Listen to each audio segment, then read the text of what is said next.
Yo, what is up, my friends? Welcome back into the podcast. Yet another episode of Crushing Fantasy Football. I am Bryce Lockridge, your host of the show. Guys, today I'm going to be giving you my rest of season rankings for every single position. That's right, it's not position specific. I'm going to be giving you my rest of season rankings for all positions: running back, wide receiver, tight end, and quarterback. And I'm going to be giving you a top 50. And guys, just to let you know, I'm going to be giving you a detailed breakdown on every single player and why I have them exactly where they're at in my rankings, okay? I'm not going to leave out any details. I'm going to let you know why I have very good reason to believe that they're at the exact spot that they're in and what their overall value is for the rest of the season. And guys, this is huge because it provides you context as to how valuable these players are in the trade market and for setting your lineup from week to week. So guys, I'm going to get right into all this juicy goodness. And I am going to get right into it because I have a lot of players on this list. We're doing a top 50. All right, guys. I'm starting with my number one, and that is Christian McCaffrey, guys. We know that Christian McCaffrey is the most valuable player in fantasy football when he's actually healthy and on the field. Okay, guys. This guy gets the volume. He is extremely efficient. We know that this dude very well might be the most talented running back in the entire league. And look, his first game back, he had 10 targets out of the backfield, carried the ball 13 times. So obviously the handoffs were down a little bit, but we know this is not a sign of anything to come. They were probably easing him into things at least a little bit, considering that he's been out a lot in the past year and a half. But even with what was probably a slightly limited workload, he still had 23 touches. Guys, this guy's a candidate every single week for 30 plus touches. We know that he's going to run the ball efficiently. He's going to be awesome in the passing game. He's a great dual threat running back. He's got touchdown upside, tremendous talent. This dude has all the boxes checked to be the best player in fantasy football in the second half of the season as long as he stays healthy. So he is my number one. My number two is going to be Dalvin Cook, guys. Dalvin Cook is not game script dependent. This is what's great about him. He's going to get 25 to 30 touches every single game. Doesn't matter if the Vikings are up by 3 touchdowns or down by 3 touchdowns. They are going to get Dalvin Cook his workload. Despite Alexander Mattison being a very competent backup running back, when Dalvin Cook's healthy, he gets 90+% of the workload in the backfield. So the volume is there, the talent is there. He's got scoring upside being in a Vikings offense that is good at moving the ball and has other offensive weapons. So Dalvin Cook is awesome. As long as he stays healthy, he's my number two. My number three is going to be Jonathan Taylor. Guys, Jonathan Taylor is averaging over 5 yards a carry this year. From a dynasty standpoint, he's probably up there at the very top because, look, this dude has a very bright future. He's got an awesome outlook for the rest of his career. And I don't see teams being able to stop him anytime soon. I mean, this dude doesn't even need 20 touches a game to produce running back one numbers because he's so freaking efficient. This dude is downright unstoppable, and he's a fantasy weapon. He's my number three going forward. My number four going forward is going to be Nigel Harris, guys. Nigel Harris gets insane volume. This dude gets more volume than Dalvin Cook. I mean, this dude every week has 20-plus carries in almost every single game. It's very rare that he gets less than 25 touches. I mean, this dude sees a lot of passes out of the backfield. He has games where he gets 8 to 10 targets out of the backfield and carries the ball 18, 20 times. This dude is getting awesome volume, and the Pittsburgh Steelers offense is getting better from a week-to-week basis, so his scoring upside is a little bit better this year than I thought it was going to be. So really all the boxes are checked for Najee Harris to have an awesome season going forward, so he's my number four. My number five is going to be Nick Chubb, quite possibly the most talented running back in football. He's right up there with, all the rest of them, Christian McCaffrey, Derrick Henry, Jonathan Taylor. I mean, this dude is very talented. He runs behind a great offensive line. And as long as there's no Kareem Hunt in the backfield to compete with touches, Nick Chubb is going to be an absolute fantasy weapon. I can't rank him as high as Christian McCaffrey and Dalvin Cook just because he just doesn't receive enough passing work. So for PPR formats, the running backs that I have ranked ahead of him are just more valuable than him on a week-to-week basis. But he is a candidate every week to be the number one rusher in fantasy football every single week. I mean, I wouldn't be surprised if this dude torched the Lions for this week for over 170 yards. I mean, this dude accumulates a lot of rushing yards. He gets in the end zone, and he's an absolute fantasy monster. He's my number five going forward. My number six is Cooper Kupp, getting right into the wide receivers, guys. Some people might think this is a little bit early to start ranking the wide receivers. But, guys, Cooper Kupp is putting up Jerry Rice numbers. This is one of the biggest difference-making players in all of fantasy football. If we were doing a redraft today, this dude would probably be one of the top 3 picks. And, guys, this dude's just been downright unstoppable. It just does not matter that he's getting 10 plus targets a game, and teams know that this is going to happen, and they still don't have an answer for him. This dude's a great route runner. His ability to get open is second to none. Matt Stafford is going to continue to feed him the rock on a consistent basis. Look for him to get double-digit targets every single week like he has thus far in the season. And the field-stretching presence of Odell Beckham Jr. might make Cooper Kupp even more dangerous going forward. This dude's a weapon, and he's the number 1 fantasy receiver going forward. Number 6 overall on my list. Look for Cooper Kupp to have a great second half. I love me some Cooper Kupp. Next on my list is going to be Tyreek Hill, guys. Tyreek Hill is getting scary target share this year. I mean, we know that this dude only needs 5 or 6 targets a game to produce elite fantasy numbers because of his awesome big play ability. And there's a lot of games this year where Tyreek Hill is getting 10 plus targets. I mean, this dude is getting peppered with more targets than he ever has in his career. So his upside potential is the wide receiver 1 in the second half of the season. I don't think he's going to outproduce Cooper Kupp because Cooper Kupp is on one this year, and it doesn't look like he's going to slow down anytime soon. But Tyreek Hill's upside is tremendous from week to week. We know that this dude gives you the biggest weekly ceiling out of any wide receiver on a week-to-week basis, and he's on a Chiefs offense that is unstoppable. I know they've had a little bit of their struggles this year, but really they just went through a stretch where they were bad for 3 weeks and everyone wanted to write them off. It was kind of crazy to me. But the bottom line is Tyreek Hill is one of the best players in the entire NFL. He's an unstoppable wide receiver. He runs a 4.25 40. He's an athletic specimen. He can run right through you. This dude has everything going for him. He's my number 7 going forward. My number 8 is going to be Ezekiel Elliot, guys. Ezekiel Elliott's on the Cowboys offense. Enough said. I mean, the Cowboys have the best offense in the entire NFL this year. They impose their will on every single team, and they're pretty much downright unstoppable on the offensive side of the ball. And Ezekiel Elliott gets heavy red zone usage in this high-scoring offense. So he has tremendous touchdown upside. He's a great talent running behind a great offensive line. The dude's going to be a monster going forward. My number 9 is going to be Austin Eckler, guys. Austin Eckler is the best dual threat running back in football. I mean, this dude is basically a running back and a wide receiver at the same time. He's going to continue to get peppered with targets. He's going to run the ball efficiently. He's getting more red zone usage than all of us expected. So Austin Eckler is definitely a top 10 player going forward. My number 10 is going to be Joe Mixon. Guys, Joe Mixon is steadily seeing more work every single week coming back from his injury. When he first came back, he was splitting a lot of carries with Samaje Perine, but as he gets healthier and healthier, it's pretty much just becoming Joe Mixon's backfield again, as we knew it would. He's starting to see an uptick in carries. He's seeing an uptick in passing work, so this dude's going to be a fantasy monster going forward. My number 11 is going to be Devante Adams, guys. Devante Adams is one of the best wide receivers in the entire NFL from a pure talent standpoint. He's got Aaron Rodgers throwing him the ball. They're probably going to be feeding him the rock even more when Aaron Jones is out because this is really, really going to be a pass-first team when Aaron Jones isn't in the lineup. They're still going to be feeding A.J. Dillon a lot, and I do like A.J. Dillon a lot going forward. But, look, Devante Adams is the best offensive weapon on the team, maybe besides Aaron Jones. And as long as Aaron Jones is out, he's going to be getting insane volume. He's getting a healthy target share even when Aaron Jones is in the lineup, and he's always got the scoring upside of being in an Aaron Rodgers-led Packers offense. So Devante Adams is my number 11. My number 12 going forward is going to be Daryl Henderson. Guys, I love Daryl Henderson because he plays for the Rams offense, plain and simple. This is a very high-scoring offense. They're probably going to be even more explosive as OBJ gets integrated into the lineup and learns the playbook. So this is going to be a great offense in the second half of the season, and I love Daryl Henderson's scoring upside. My number 13 is going to be Travis Kelsey.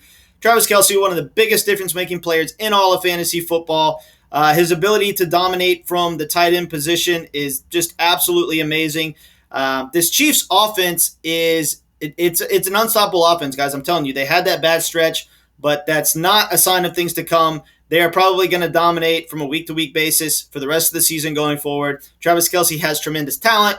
He has the ability every week to get you a 100-yard game and get in the end zone. So he's my number 13. My number 14 is going to be Stefan Diggs. This dude is the number 1 red zone target in all of fantasy football. Massive touchdown regression is coming in the second half of the season for Stefan Diggs. Look for him to have 100-yard games out the ass and to get in the end zone like crazy. I wouldn't be surprised if this dude averaged a touchdown a game for the rest of the season. He's going to be an absolute fantasy weapon in the second half of the season, just like he was last year. Number 15 is going to be Justin Jefferson. Guys, Justin Jefferson is absolutely awesome. This is one of the most talented wide receivers in the NFL. The running threat with Dalvin Cook sets up awesome play action opportunities for Justin Jefferson, so his big playability in this offense is absolutely awesome, and his scoring opportunities are there, being in a high-scoring offense. So I love me some Justin Jefferson. Number 16 is going to be Jamar Chase, guys. This is one of the most talented wide receivers in the NFL. From a dynasty standpoint, he's probably the number one wide receiver going forward. The dude is 21 years old. He's got incredible talent. He's in a high-scoring offense. He's the clear-cut number one wide receiver on the team. So he is my number 16 going forward. Number 17 is going to be Saquon. Guys, when it comes to Saquon, I just love his talent. I mean, the dude is one of the best running backs in the NFL when he's actually healthy. The Giants have a better offense actually this year than I thought they were going to have, so his scoring upside is higher than I thought it was going to be. So he's my number 17 going forward. Number 18 is going to be A.J. Dillon, guys. A.J. Dillon not having to compete for touches in this backfield is really, really scary. I mean, this dude could be an absolute fantasy monster as long as Aaron Jones is out, because he's probably going to get 20-plus carries a game. He's going to see more passing work now that Aaron Jones is out. And we know that this dude is going to have scoring upside. I mean, we saw it last week. Aaron Jones went out, and what happened? A.J. Dillon scored 2 touchdowns. He scored more touchdowns in this last game with Aaron Jones being out half of the game than A.J. Dillon scored all season long. So his touchdown upside is tremendously higher when Aaron Jones is out. So I have him at my number 18. My number 19 is going to be Debo Samuel. I almost wanted to have Debo Samuel higher, but guys like Devante Adams, Cooper Kupp, I just can't have him ahead of those guys. But Debo Samuel is being used heavily in the offense. He's getting double-digit targets almost every single week. The San Francisco offense is getting better on a week-to-week basis, and they're even using him in the running game. The dude had like 5 carries last game and had a rushing touchdown. I mean, my goodness, they are dead set on getting Debo Samuel very involved in this offense. So he is my number 19. My number 20 is going to be Alvin Kamara. Alvin Kamara is coming back from an injury. He now has to compete a little bit with Mark Ingram for touches, so his rushing volume is definitely going to be down in the second half of the season from what it was in the first half, but he's still Alvin Kamara. He's going to see a lot of passing work, and he's one of the best running backs in football, so he's my number 20. My number 21 is going to be Deandre Swift, guys. Deandre Swift is the next best dual-threat running back in football besides, you got Christian McCaffrey and Austin Eckler, and then Deandre Swift. Deandre Swift is probably the third best dual-threat running back in football. This dude sees a ton of passing work. He never goes a single game with seeing less than 5 targets out of the backfield. This dude's getting so many high-value touches that it really doesn't matter that he's not in that great of an offense. He is getting red zone scoring opportunities like crazy, so he's my number 21. My number 22 is going to be James Robinson. The Jacksonville Jaguars need James Robinson if they're going to be moving the ball on a consistent basis. They figured this out. He is the number one weapon on the offense, and kind of the same situation as Deandre Swift. He's not playing for a great offense, but he gets tons of high-value touches, and he scores tons of touchdowns as a consequence. This dude has a very good chance of getting in the end zone every single week, and the Jaguars are going to continue to increase his volume as the season goes along due to how good he's been. He is my number 22. My number 23 is A.J. Brown. Okay, guys, A.J. Brown is an athletic specimen. He's got size. He's got speed. He's got route running ability. The Tennessee Titans have a surprisingly efficient offense considering how banged up they are as far as their offensive weapons. And A.J. Brown, thus, has very good scoring opportunities. He's got true wide receiver 1 upside due to his alpha athleticism, his build, and his overall talent. So he is my 23 going forward. Number 24 is going to be CeeDee Lamb, guys. CeeDee Lamb has just been awesome. He's emerged as the number 1 receiver on the Cowboys offense. I still think there's going to be weeks where Amari Cooper outperforms him. But the dude is probably going to be the best receiver on the Cowboys going forward from a fantasy standpoint. And considering how often this team gets in the end zone, he has awesome touchdown upside, and he is my number 24. My number 25 is going to be James Conner, guys. James Conner leads the NFL in touchdowns. What more do you need to know? He is heading this Cardinals backfield now. The dude has great running abilities. His ability to dominate in the passing game is underrated too. I mean, this dude is a decent pass-catching running back, and considering the fact that Kyler Murray and DeAndre Hopkins are a little bit banged up, they're probably going to rely even more on James Conner to move the ball going forward. So he's my number 25. My number 26 is going to be DK Metcalf, athletic specimen. This dude, I don't care who's throwing him the ball. Even when Geno Smith was the quarterback, I had DK Metcalf high in my rankings almost every single week because this dude is just not the kind of guy you're ever going to have on your bench. And now that Russell Wilson's back, he's going to dominate. He's my number 26 going forward. 27 is Aaron Jones. I want to have Aaron Jones higher, but it looks like he's going to be out for probably 2 weeks. It says 1 to 2 weeks, but I'm thinking 2 weeks on the MCL sprain because they're not gonna want to rush him back. They want Aaron Jones for the playoffs. So when he comes back, I still am going to have him ranked ahead of A.J. Dillon, but we're going to have to see how the work is split in this backfield when he comes back from his injury before we can really move him too high in our rankings. Number 28 is going to be Mike Evans. Mike Evans has been the clear number 1 wide receiver on the Bucs. This dude's big playability is awesome, and even though Tom Brady is 44 years old, he's still able to get Mike Evans the ball down the field. He's getting in the end zone like crazy. He's producing big plays, and it's Mike freaking Evans, after all, one of the most talented wide receivers in the entire NFL. He's my number 28 going forward. Number 29 is going to be his teammate Lyndon Fournette. Guys, Lyndon Fournette has tremendous scoring opportunities due to being in this Tampa Bay offense. Tampa Bay is often playing with the lead, so he has the ability to get in the red zone, to get in the end zone all the time. And look, he really doesn't have any competition for touches this year because he is the lead back. They're not splitting the backfield with Ronald Jones like we thought they were going to do. It's Leonard Fournette's backfield, and he's going to go off all season long. Number 30 is going to be David Montgomery. This guy is such a sleeping giant. He's one of the most talented running backs in the league, and he doesn't play for a very good offense. But look, Justin Fields can run the ball for 100 yards a game, so teams have to worry about not letting Justin Fields torch them in the run game. So this is going to open up bigger holes for David Montgomery to run through. I like him going forward. My number 31 is going to be Chris Godwin. Guys, Chris Godwin is a top 5 red zone target in the entire NFL. He is, I don't think he's going to outperform Mike Evans in the second half because Mike Evans is the alpha receiver on the team. But considering the fact that he gets tons of high-value touches in a very good offense, I have him at my number 31. My number 32 is going to be Darren Waller, guys. I think Darren Waller is going to have a huge bounce back in the second half of the season. Derek Carr is a better quarterback than people give him credit for, and now that they have Deshaun Jackson to help them stretch the ball down the field, teams can't focus all their attention on Darren Waller and treat him as a wide receiver every single game like they've been doing.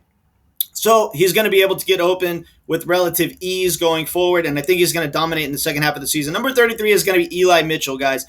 Eli Mitchell had 27 carries this past game. The only concern with Eli Mitchell is he's really not seeing a whole lot of work in the passing game, so I don't like this. But the San Francisco 49ers offense is getting better on a week-to-week basis, and Eli Mitchell's just been absolutely awesome. So I'm going to have him at my number 33. My number 34, first quarterback on the list, is going to be Patma Holmes. I see a lot of rankings where Patma Holmes is outside the top 50. This is just absolutely ridiculous. Patma Holmes, we have a 3.5-year sample size now. This is the best quarterback in fantasy football by a long shot. It's not even close. So I have him at my number 34 going forward. My number 35 is going to be George Kittle. George Kittle's been really good in the past 2 games. If you watch my video, my buy low trade targets a couple weeks ago, I had George Kittle in there saying that he was going to have a huge second half of the season. And it looks like it's starting. I mean, look, they can't just throw the ball to Debo Samuel on every play, right? They're going to have to target their tight ends at some point, and George Kittle is a dominant fantasy weapon. Number 36 is going to be Terry McLaurin, guys. Terry McLaurin is one of the most talented wide receivers in the NFL from a sheer talent standpoint. He's got size. He's got speed. He's never really had a great quarterback throwing him the ball and still produces awesome fantasy numbers. This is the sign of a true wide receiver 1. This dude is awesome. He's my number 36 going forward. Number 37 is going to be Amari Cooper, guys. I can't have Amari Cooper outside of my top 50 like a lot of people do. I mean, I still think there's going to be a lot of weeks where Amari Cooper outperforms CeeDee Lamb. I mean, we're talking about a guy who has size, speed, one of the best route runners in the entire NFL. And he's playing on a Cowboys offense, so he has scoring upside. I mean, his numbers have been a little bit disappointing this year. He's only had 2 games where he's had over 100 receiving yards, but I see I see at least 3 or 4 100 receiving yard games going in the second half of the season. I see multiple touchdown games coming. This dude's going to be an awesome fantasy stud for the second half of the season. Number 38 is going to be Deante Johnson, guys. Deante Johnson is getting peppered with targets in this Steelers offense, and the Steelers offense is getting better on a week-to-week basis, mainly due to Nigel Harris emerging as an awesome running back that can help them move the ball at will. So I think the overall efficiency of the offense is better than we thought it was going to be after watching them in the early season. So Deontay Johnson has scoring upside. He's got tremendous talent, and he's getting peppered with targets. So he's my number 38. My number 39 is going to be Lamar Jackson. This dude presents a dual threat. I mean, this dude can rush for 100 yards a game. His passing still needs a little bit of work, but he's a better passing quarterback than people give him credit for. He's got weapons to throw the ball to in Marquise Brown and Mark Andrews, so this offense is never going to struggle to move the ball down the field. The overall efficiency of the offense is fantastic. So my number 39 is Lamar Jackson. My number 40 is going to be Javonte Williams. I finally am ranking Javonte Williams ahead of Melvin Gordon. I've been stubborn all season and putting Melvin Gordon ahead of Javonte Williams on all my rankings, but Javonte Williams looks absolutely awesome from a sheer talent standpoint. This is a very good running back, and I think that he's actually going to outperform Melvin Gordon going forward, so he's my number 40. My number 41 is going to be Keenan Allen. Okay, guys, Keenan Allen's fantasy numbers have been very disappointing this year. I don't think he's had one single top 10 fantasy finish, but He's getting a ton of targets in an offense that scores a lot of points. The fact that he hasn't had any multiple touchdown games is just crazy to me. The fact that he's had 3 100-plus yard receiving games. He just didn't have a touchdown in any of those receiving games, and that's the reason he hasn't had a top 10 finish. But those numbers are a little bit fluky. I think Keenan Allen's going to have a huge second half. Number 42 is going to be Josh Allen, another dual-threat running back. I mean, this dude can run the ball. He's got great speed, and he's got one of the best weapons in the entire NFL, and Stefan Diggs to throw the ball to. They've got Emmanuel Sanders, Cole Beasley, Dawson Knox. I mean, this team has a lot of weapons. They can score like the best of them. They're one of the best offenses in the NFL. So Josh Allen is 42. 43 is going to be Antonio Gibson. Antonio Gibson finally got in the end zone a couple times this past week. Hopefully that's a good sign of things to come. I'm buying the talent on Antonio Gibson. As long as this guy is healthy and on the field, he's going to be in my top 50, and I think he's going to be more like top 35 as long as he can stay healthy. I think the shin injury has been holding him back a lot this year. I think he's actually going to have a pretty good second half as long as he is at 100%. Number 44 is going to be Melvin Gordon right behind Javonte Williams. Melvin Gordon is still very talented, guys. Javonte Williams is a little younger, so I got to place the fresh legs in front of the old legs, but Melvin Gordon is still a very good running back, and I think this Broncos offense has enough weapons now to be very efficient in the second half of the season, so he's going to be getting in the end zone at least a little bit. My number 45 is going to be Damien Harris. Obviously, him and Ramondre Stevenson are kind of splitting the backfield now, but I still have Damien Harris ahead of him. I still think that Damien Harris is going to receive the majority of the work going forward for the rest of the season. It might be a total 50-50 split, but for now, I still have Damien Harris ahead of him. Number 46 is going to be DeAndre Hopkins. Obviously, he's a little banged up. Kyler Murray's a little bit banged up, but we're talking about one of the best quarterbacks in football throwing to one of the best wide receivers that we've seen of the past 5 years, and this quarterback-wide receiver connection is awesome. Even though DeAndre Hopkins' target share has been down this year, I think it will go up a little bit in the second half of the season as long as he's healthy and on the field, and I think we've actually got a pretty big second half coming for DeAndre Hopkins as long as him and Kyler Murray can stay healthy. Number 47 is going to be Mike Williams. This dude has busted like every single day for the past month, so that's a little bit disappointing, but we saw how dominant his ceiling was in the early point of the season, so considering the fact that he has such a massive ceiling on a week-to-week basis, and he plays in a very good offense led by a stud quarterback in Justin Herbert, I got to have him in my top 50. My number 48 is going to be Michael Pittman. The Colts offense has been getting better and better as the year goes along. Carson Wentz is playing better than we expected him to play, and Jonathan Taylor's running the ball like crazy and running the ball very efficiently. So the offense has been great. Michael Pittman has plenty of scoring opportunities.